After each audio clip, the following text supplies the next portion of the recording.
उन ज्ञान परंपराओं को समावेश दिया है ताकि उन्हें महसूस हो सके कि हम किसी जादू टोनों वालों के संतान नहीं हैं, हम किसी संकीर्ण लोगों के संतान नहीं हैं, हम किसी सपेरों के देश के संतान नहीं, जो मैकाले कहता था, बल्कि हम एक समृद्ध सशक्त सांस्कृतिक ज्ञान परंपरा के ऋषि ऋषिकाओं के दिव्य संतानें हैं। ये बोध हो सके और नॉलेज क्रिएट कर सके। इन्हीं शब्दों के साथ मैं चाहूँगा अगर आपकी कोई जिज्ञासा हो तो उसके विषय में हम आपसे विमर्श कर सकते हैं।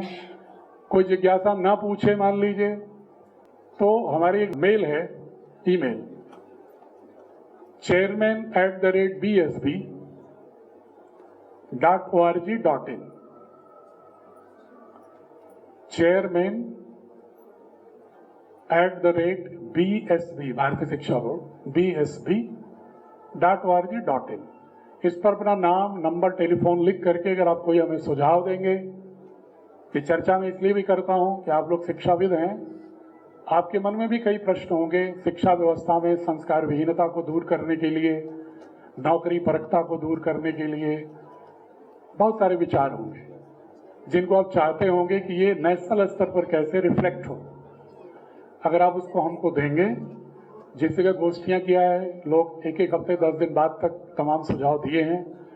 टेलीफोन नंबर इसलिए मांगता हूँ कि मैं, ताकि उन सुझावों पर कभी चर्चा करने के लिए अगर 10-20 लोग रहते हैं तो मैं एक साथ मुद्दे नोट करके जूम मीटिंग करके उनसे उनके सुझावों पर फिर मैं विमर्श भी करता हूं और जितना कोशिश करता हूं कि पुस्तकों में भविष्य में करेक्शन में हमेशा संभावना होती है उसको आगे बढ़ाएंगे। क्योंकि भारत की ज्ञान परंपरा एक बहुत अच्छी बात कहती है जो मैं स्वीकार करता हूं कि जो व्यक्ति, उपनिषद कहता है, ईशोपनिषद, कि जो व्यक्ति वो समझता है कि वो ज्ञानवान है वो महामूर्ख है। जो व्यक्ति वो समझता है कि अभी उसकी अज्ञानता है वही ज्ञान की यात्रा पर चल पाता है, क्योंकि तभी उसके मन में इच्छा होती है कि और ज्ञान प्राप्त कर लें। तो भारतीय शिक्षा बोर्ड उसी दृष्टि से आपको आमंत्रित कर रहा है कि अगर आपके मन में कोई दृष्टि हो, उसको राष्ट्रीय स्तर पर आप चाहते हो कि प्रतिध्वनित हो, प्रतीक्षाया उसकी पड़े लोगों के मानस में, तो उस पर हम एक बहुत ही ऑब्जेक्टिव डिस्कशन करके, हम चर्चा करके कोशिश करते हैं कि कहाँ पर किस रूप में बच्चों को बिना बोझिल किए हुए उम्र के अनुकूल उस विषय विशेष में बिना उसको भारी किए हुए बच्चे के मानस को खूबसूरती से कैसे हम मूल पाठ में, एक्सरसाइज में, डिबेट में, प्रोजेक्ट में, किसी रूप में उसके मानस में स्थापित करें। आपने बहुत ही धैर्यपूर्वक मुझे सहन किया, उसके लिए बहुत बहुत आपको प्रणाम और धन्यवाद। आप लोग के अगर कोई प्रश्न हो तो आप पूछ सकते हैं संकोच चेयरमैन सर से। जी, हम लोगों को भी इस बारे में थोड़ा सा जो ट्रेनिंग, देखो हमारे दर्शन में क्या है स्वास्थ्य की परिभाषा। जी, आपने बहुत अच्छी बात कही है जी। 2 वाक्य का है संस्कृत का श्लोक, अष्टांग हृदयम का, समदोष समाग्निश्च समधातु मलक्रिय प्रसन्न आत्म इंद्रिय मन स्वस्थ इति अभिधीयते। ये अब से 2500 साल पहले हमारे ऋषियों ने कहा। जब दोष समान हो, दोष का मतलब कप पित्त वात, समाग्निश्च, जितने तरह की डिफरेंट ऑर्गन्स में अग्नि तत्व है, ऊर्जा है, वो सब जगह इक्विवेलेंस हो उसमें। समधातु, शरीर में 7 प्रकार के, स्किन से लेकर रक्त तक 7 प्रकार के, मांस, मज्जा, बोन, हड्डी, बोन मैरो, सब मिलाकर के 7 लेयर्स हैं। उसने कहा जब 7 पुष्ट होंगे, मलक क्रिया, जब आपकी जो अंदर के टॉक्सिक हैं, मल मूत्र पसीने कीचड़ जिस रूप में बाहर निकलते हैं शरीर से, वो निरंतर निकलते रहें। इतने ही लेकिन स्वस्थ नहीं है। इस और स्वस्थ होने के लिए क्या जरूरी है? प्रसन्न आत्म इंद्रिय मना। जब आपका मन, आपकी इंद्रियां, आपकी आत्मा भी संतुष्ट हो, प्रसन्न हो, तब आप स्वस्थ हैं। स्वस्थ की परिभाषा हम 3री कक्षा से बच्चों को पढ़ा रहे हैं। स्वस्थ, स्व में स्थित होना। स्व में स्थित होने का मतलब संपूर्णता में स्वयं को, पंचकोशों को शुद्ध करना। अन्नमय कोश भोजन द्वारा, प्राणमय कोश प्राणायाम द्वारा, आसन द्वारा, मनोमय कोश यम नियम प्रत्याहार धारणा ध्यान द्वारा। फिर आ गया विज्ञानमय कोश। विज्ञानमय कोश धारणा समाधि के द्वारा। हमारे यहाँ सिद्धांत क्या है? श्रवण, मनन, चिंतन, निधिध्यासन, साक्षात्कार, ये 5 प्रक्रिया है ज्ञान की। तो बच्चों को ये समझाना पड़े, बहुत कठिन चीज नहीं है, लेकिन आप उसमें ठोक दोगे नाम कि ये फलाना पुराण में है, फलाना उसमें है, तो पागल हो जाएगा। लेकिन अगर उस बच्चे को ये समझाओ कि बेटा पहले सुनते हो ना, सुन लिया, अब जो सुन लिया तुरंत मत मानो, मनन करो, सोचो, चिंतन करो, जो तुम्हारे पास अभी तक का ज्ञान है उसके आधार पर उसको तौलो तराजू पर। निधि ध्यासन, ठहरो, रुको, उसको बहुत ही ऑब्जेक्टिवली विचार कर लो, संपूर्णता में अपने लोभ राग द्वेष से परे हट करके उसका विचार कर लो, अपने बायसेस से हट करके, जिद से हट के विचार कर लो। तब तुम्हें क्या होगा? साक्षात्कार होगा, तब ज्ञान की सही अटेनमेंट होगा। ये हमारी पद्धति है। इसी को हम एक्सप्लोरेशन की बात करेंगे तो दुनिया भर के पाश्चात्य एडिकोलॉजिस्ट की नाम ले लेते हैं। Bloom taxonomy. इसी क्रम में एक प्रयोग जो किस विषय के हो आप? सर समाजशास्त्र। समाजशास्त्र, बहुत अच्छे हो। तो मैं इसी वजह से उनका जो बोलना आगे चल रहा है, सोचना पीछे चल रहा है, उसको रोकने का भी प्रयोग करता हूं मैं, कि वो बोल पहले, मुंह आगे भाग रहा है, दिमाग पीछे चल रहा है, तो मैं उसका जो डिसबैलेंस देखता हूँ, इम्बैलेंस जो देखता हूँ, तो मुझे वो इम्बैलेंस बड़ा जो है हैरत में डालता है। अरे सुन रहा है तब भी दिमाग कहीं और है। जी सर जी। तो पहले तो सर मैं उसको बैलेंस करता हूँ कि तुम बोल रहे हो, जबकि कान 2 हैं, मुंह 1 है, तो जो ज्यादा इस ऊपर वाले ने दिए उसका काम ज्यादा है कि इसका, तो मैं उसको रियलाइज कराता हूँ। अच्छा, ये ऑब्जर्वेशन सिखाते हो? ऑब्जर्वेशन करना, ऑब्जर्वेशन, जी बिल्कुल। अच्छा ये बताओ, इतने लोग आए हो, कितने घंटे हो गया यहाँ? सर 3.5 घंटे के ऊपर। नहीं, जब आए थे और हम लोग आने से पहले भी आधे घंटे रहे होंगे। जी जी, ठीक है, अच्छी बात है, मैं आपका अभिनंदन करता हूँ। और सर आप मुझे ये बताओ कि कितने लोग बताएंगे इस विद्यालय में जो पहले ना हो, कि कितने महापुरुषों की फोटो लगी है इसमें दीवार पर? आप बोर हो रहे थे ना जब तक हम लोग नहीं आए कि भाई 2 ही बजे से बैठे थे, 2:30 बजे तक। जी। आधे घंटे का कोई उपयोग किया आप लोगों ने? हैं? 18। अभी की नाम बताइए किसका किसका है? अरे 4-6 चेहरे बता दो। कुछ भी बता दीजिए, सब होंगे इसमें। नहीं, मैं क्यों कह रहा हूँ, परीक्षा नहीं ले रहा हूँ, ये मैं सोचिए कि मैं किसी को एम्बैरेस करने के लिए कह रहा हूँ। सर एक बात कह के मैं जानना चाहूँगा। बोलिए, कहाँ जाएंगे आप? आपको जाने नहीं देंगे जब तक। सर वहाँ पीछे बैठ के आपको सुनेंगे। सर आपने AC वाला प्रयोग यहाँ हॉल में कराया, ये भी हम समझ गए। अच्छी बात है ना? हाँ जी सर, बिल्कुल। हाँ बोलिए ना। सर मुझे ऐसा लगता है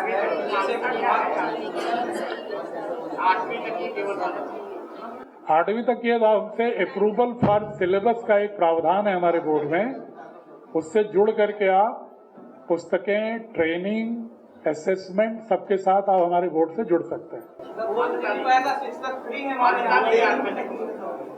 8वीं तक के लिए सिर्फ नियम है ना कि 6 तक हम लोग फीस ले नहीं सकते और बच्चों को अलग से किताब नहीं दे सकते हैं। 6 to 8 आप नहीं दे सकते तो मत जुड़िए। मतलब वही कह रहा हूँ, अगर कोई कानून प्रदेश का बाधक है तो उसमें हम भी कुछ नहीं कर सकते, न डीआईएस कुछ कर सकते हैं, तो राज्य सरकार से बात कर सकते हैं। एजुकेशन से मान्यता 8वीं तक की मिलती है, वो क्या आपके बोर्ड से है? नहीं, वो कोई बोर्ड नहीं दे सकता, इसलिए कि जब राइट टू एजुकेशन एक्ट आया जब से 2009 से, कि जो आप बोल रहे हैं 2009 से पहले व्यवस्था थी कि सीबीएसई 1ली से 12वीं दे सकती थी, माध्यमिक बोर्ड 6ठी से 12वीं दे देता था। लेकिन जब आरटीई आई है, राइट टू एजुकेशन एक्ट, तो उसने कहा कि 8वीं तक की पूरे देश में प्रत्येक सरकार के, राज्य के बेसिक शिक्षा विभाग से ही 8वीं की मान्यता मिलेगी।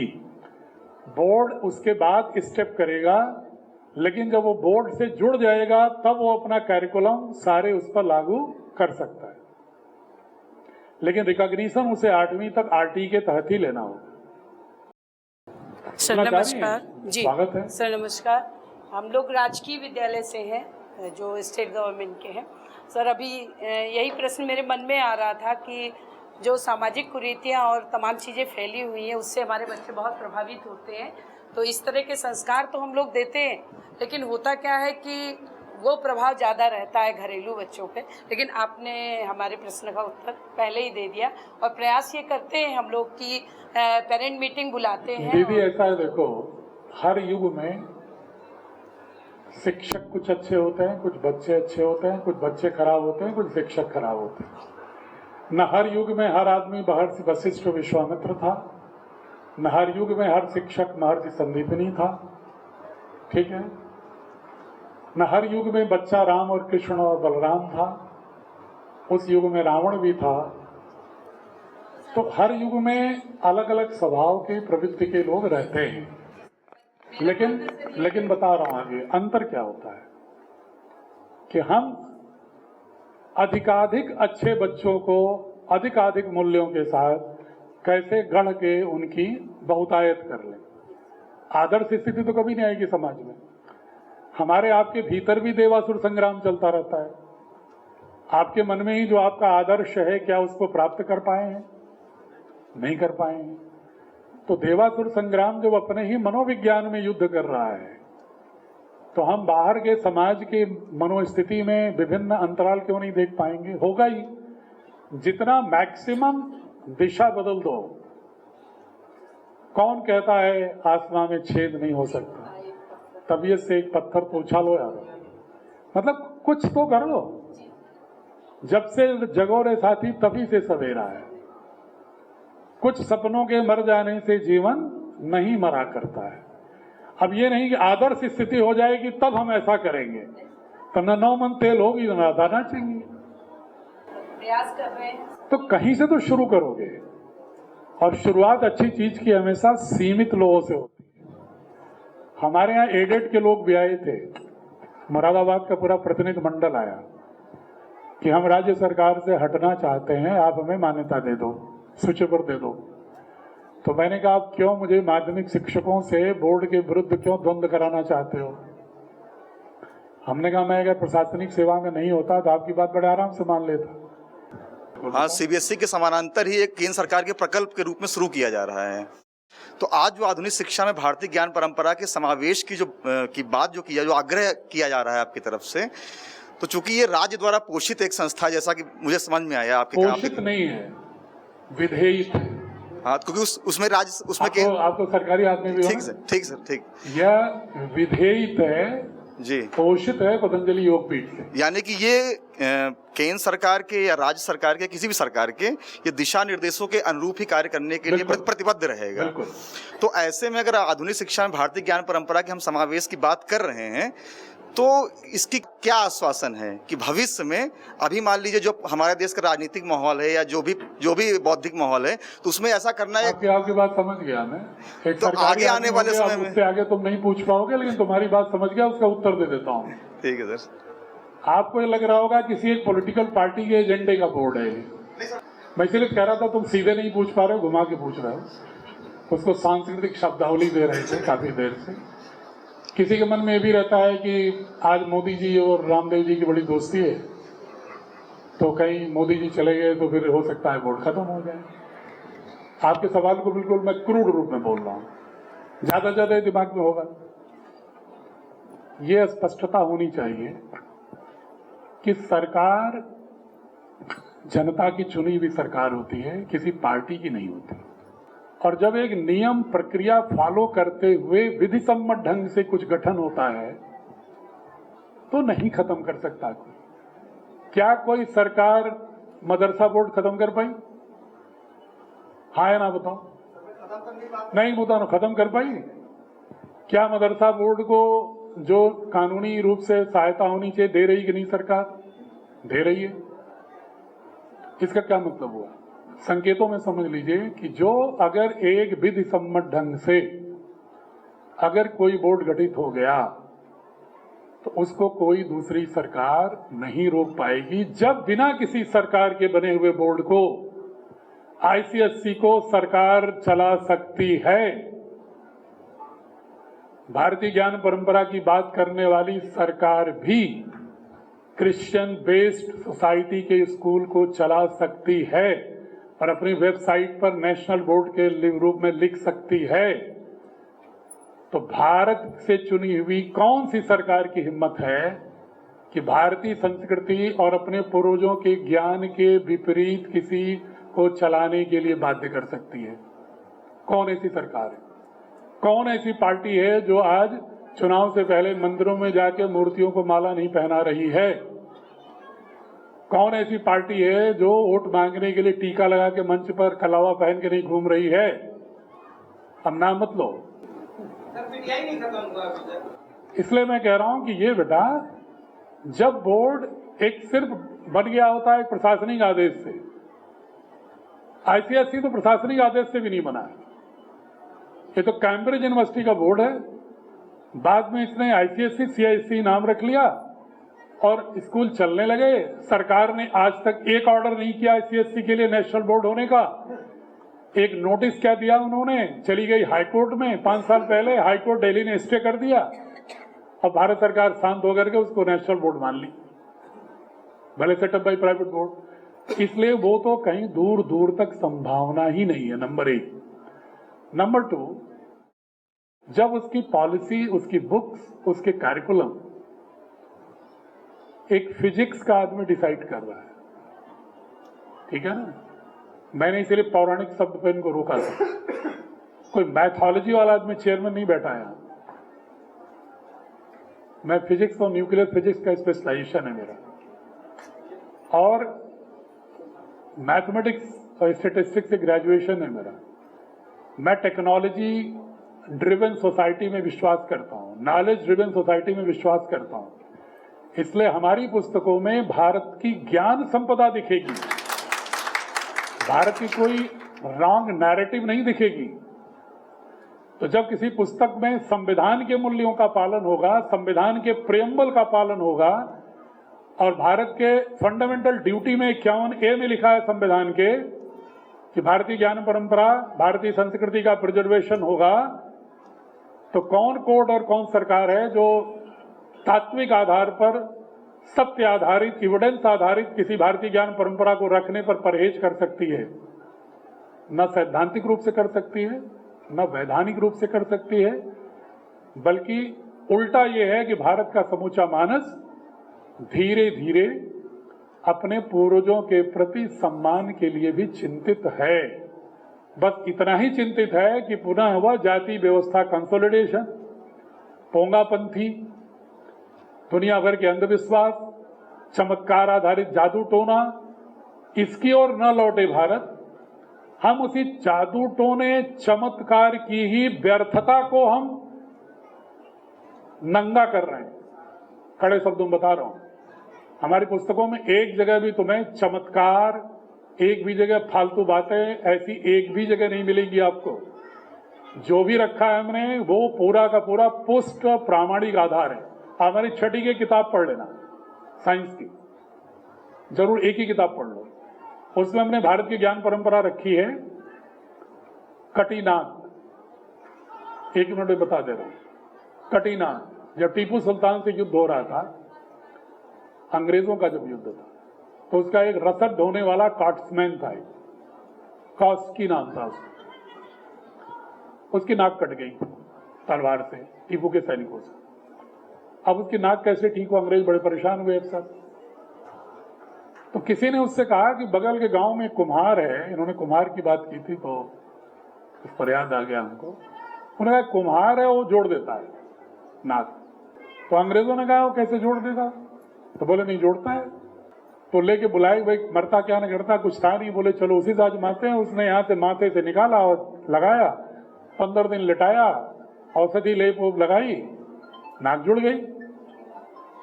तो उस समय की जो मैगजीन थी 1792 की, 72-78 की बात, 92 की बात है, सॉरी 92 की बात, हाँ। तो वो उसको स्टेट्समैन पत्रिका में छपा, बॉम्बे मैगजीन में छपा उस समय, बकिंगम लंदन मैगजीन में छपा, बकिंगम की लाइब्रेरी के डिजिटल आर्काइव में पड़ा हुआ है वो। इसके आधार पर जब अंग्रेजों ने चर्चा किया तो वहां का एक डॉक्टर था CS कारको, उसने कहा कि अच्छा इसका हम प्रयोग अपने यहाँ करें। तो उसने अपने यहाँ 2 प्रयोग किए। जब सक्सेसफुल प्रयोग हो गया तब उसने रेनोप्लास्टी की एक लेख लिखा और उसमें लिखा उसने कि ये हमने कैसे एक्सपेरिमेंट पाया, कहाँ से ज्ञान पाया, ये कहानी दे दिया हमने। ठीक है, सही कहानी है, रेफरेंस के साथ दिया। इसके बाद हमने लास्ट में लिखा कि ये उसे कहाँ से मालूम हुआ कुमार को, तो हमने सुश्रुत संहिता का 2500 साल पहले का उठा के अध्याय श्लोक रख दिया, सूत्र, कि देखो ये भारत में 2500-3000 साल पहले से सुश्रुत की संहिता का जन जन तक पहुंचा हुआ ज्ञान परंपरा थी। इस तरह भारत की ज्ञान परंपरा पढ़ा रहे हैं।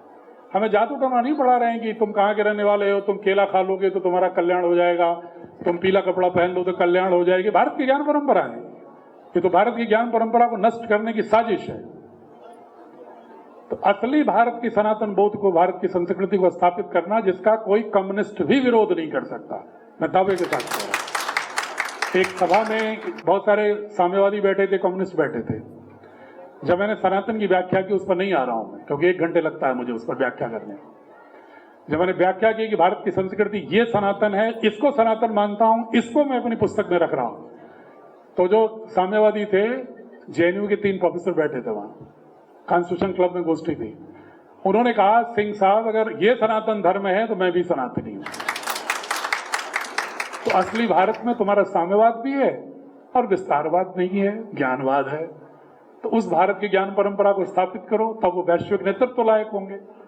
तो बोले आप बिल्कुल ठीक कह रहे हैं, आपकी बात से हम 100% सहमत हैं। भारतीय शिक्षा बोर्ड के तत्वाधान में आयोजित इस कार्यशाला में भारतीय शिक्षा बोर्ड के आदरणीय chairman sir NP Singh sir और उनके सभी पदाधिकारियों का मैं हार्दिक आभार व्यक्त करता हूं। सर, निश्चित रूप से अभी 2.5-3 घंटों में हम सभी लोगों ने, जो कि कानपुर नगर में जितने भी शिक्षाविद आए थे सर, वो आपके प्रेरक वक्तव्यों से और भारतीय शिक्षा व्यवस्था की आगे दिशा क्या हो, इससे सभी लोग सर परिचित हुए। और निश्चित रूप से आगे आने वाले समय में भारतीय शिक्षा बोर्ड भारत की शिक्षा पद्धति का मूल आधार बनेगा और इसके लिए सर आप दिन रात लगातार मेहनत कर रहे हैं सर।